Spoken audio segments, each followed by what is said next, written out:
So you can log in with your Google. Once that's in, you can start. Right now, the dashboard is going to the leading you to something called document library. And there's two ways you can go about this. You can either draft a new contract or you can analyze legal documents. You can select your document. Let's upload a doc like this. You can say it's a trust document. You can tag it as that. You continue, and then you upload the documents. Once it's been uploaded, you can access it by scrolling down.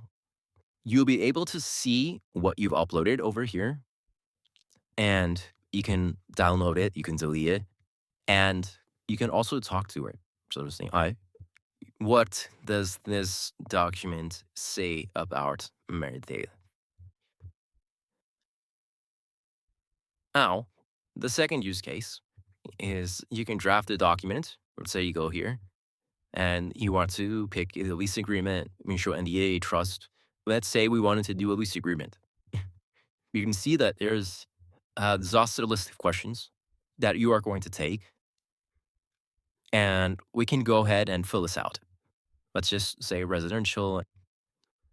And if you want, you can include any additional things in here. But let's go ahead and click generate documents. So this is going to take us some time. And it tells you, that, okay, it's been generated. It may take up to 10 minutes. You can close this page.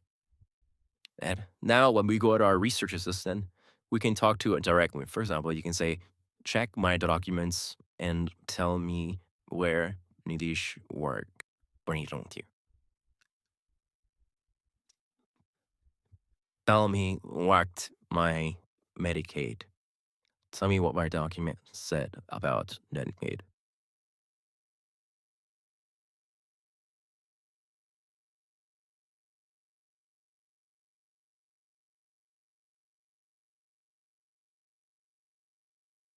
So you can see the power of using the AI chat.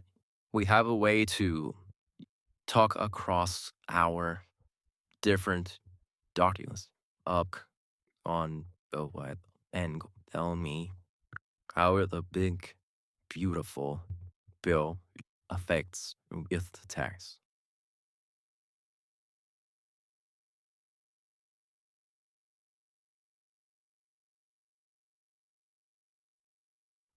Now, the other thing it can do is it can also search Google Scholar directly and search case law and tell me about gift tax.